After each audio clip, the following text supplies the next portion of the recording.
BCom प्रथम वर्षातील सर्व विद्यार्थ्यांचे या व्हिडिओ लेक्चरमध्ये स्वागत आहे.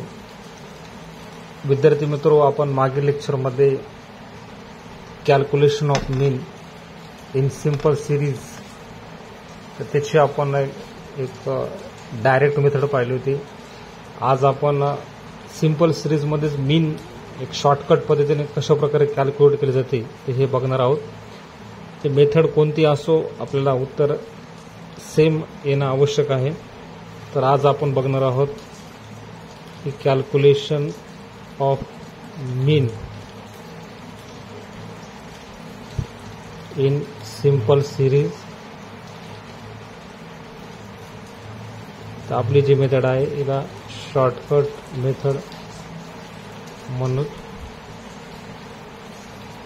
यामध्ये आपण सेम प्रॉब्लेम घेणार आहोत जसं डायरेक्ट मेथडचा होता. या ठिकाणी आपले सब्जेक्ट्स होते, या ठिकाणी मार्क्स होते, आपण एक्स नाव देतो. ही आपली सिरीज आहे.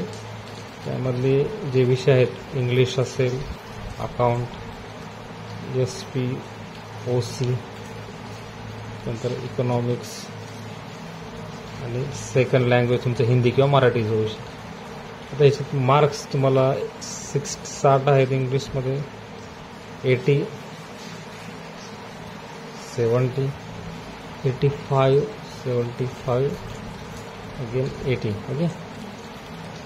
तर याचा आपल्याला हा जो तुमचा डाटा आहे, माहिती आहे, याचा वापर करून आपल्याला शॉर्टकट पद्धतीने सिंपल सिरीजमध्ये मीन कसं काढतात हे काढायचं आहे. लक्ष द्या. या ठिकाणी आपली जे पुढची स्टेप्स आहे त्याच्यामध्ये आपण dx घेणार आहोत, म्हणजे taking deviation from the given series. ही आपली सिरीज आहे, यामधून आपल्याला dx घ्यायचा असतो. तर शक्यतो ही जी व्हॅल्यूज आपण dx घेणार आहोत तर ही ह्या सिरीजमधली मधली व्हॅल्यूज घ्यायची. तर या ठिकाणी बघू शकतो मधली आपली व्हॅल्यू जी आहे ती आपण समजा उदाहरणार्थ 70 घेऊत. ओके.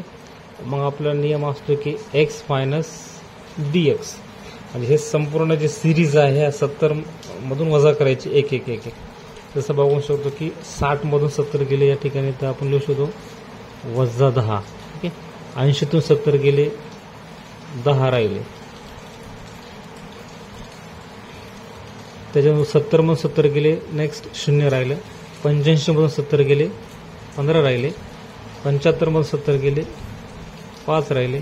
80तून 70 गेले, प्लस 10 राहिले. ओके. यानंतर आपण याची टोटल म्हणजे समेशन dx म्हणून त्याला हे समेशन dx काढत असताना हे प्लस मायनस आपल्या लक्षात घ्यायचं असते. तर आपण बघू शकतो या ठिकाणी केवळ -10 आहेत. मग याच्यामध्ये आपण कुठंतरी आपल्या रफमध्ये लिहायचं असते. समजा हे वजा 10. ओके. आणि बाकीचे हे प्लस आहेत, म्हणजे 10 आणि 15 हे झाले 25, 25 आणि 5 30, 30 आणि 10 40. हे प्लस 40. तर मायनस प्लसचा नियम असतो, मायनस प्लसमध्ये नेहमी मायनस होत असते. पण मोठ्या संख्येपुढे जे चिन्ह आहे ते आपल्याला द्यायचं असतं. असं समजा आता इथं प्लस 40 म्हणजे हे खाली प्लस लिहतो आपण. ओके. याच्यातून वजाबाकीच होणार, म्हणजे 40मधून 10 गेले, 30 राहिले. हे आपलं उत्तर आहे प्लस 30. हे ऑलरेडी प्लसच आहे.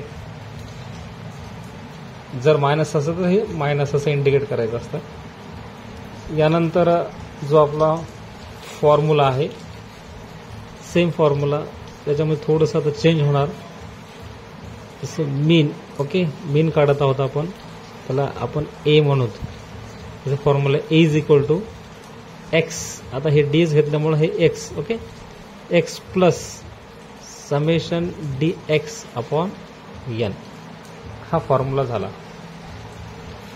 व्हॅल्यूज आपण इथं मांडणार आहोत. एक्स म्हणजे हा dx 70 प्लस समेशन dx हे आपण काढलेलं आहे 30, आणि हे जे आपले 6 विषय आहेत ते हे आपले n आहे 6. राईट. त्याचं जर कॅल्क्युलेशन केलं तर या ठिकाणी आपण बघू शकतो 6 1 6 6 5 30, म्हणजे 5 आलं तर 75. तर हे ए इज इक्वल टू 75. ओके.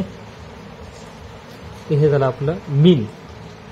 जसं आपण मागील लेक्चरमध्ये पाहिलं होतं की डायरेक्ट मेथड. ओके. या ठिकाणी आपण बघू शकतो. तर ही आपली डायरेक्ट मेथड होती, ती यामध्ये आपण कॅल्क्युलेट केलं होतं, जसं आपण पर्सेंटेज काढतो सेम 75 आलं होतं, आणि शॉर्टकट मेथडनं देखील आपलं व्हॅल्यू जे काही उत्तर आहे ते 75 आलेलं आहे. तर हे अशा प्रकारे आपल्या सिलेबस प्रमाणे की मीन सिंपल सिरीज हे 2 मेथडनं काढावं लागत असतं. पहिली मेथड म्हणजे आपली डायरेक्ट मेथड आहे इकडली, आणि ही आपली शॉर्टकट मेथड. ओके.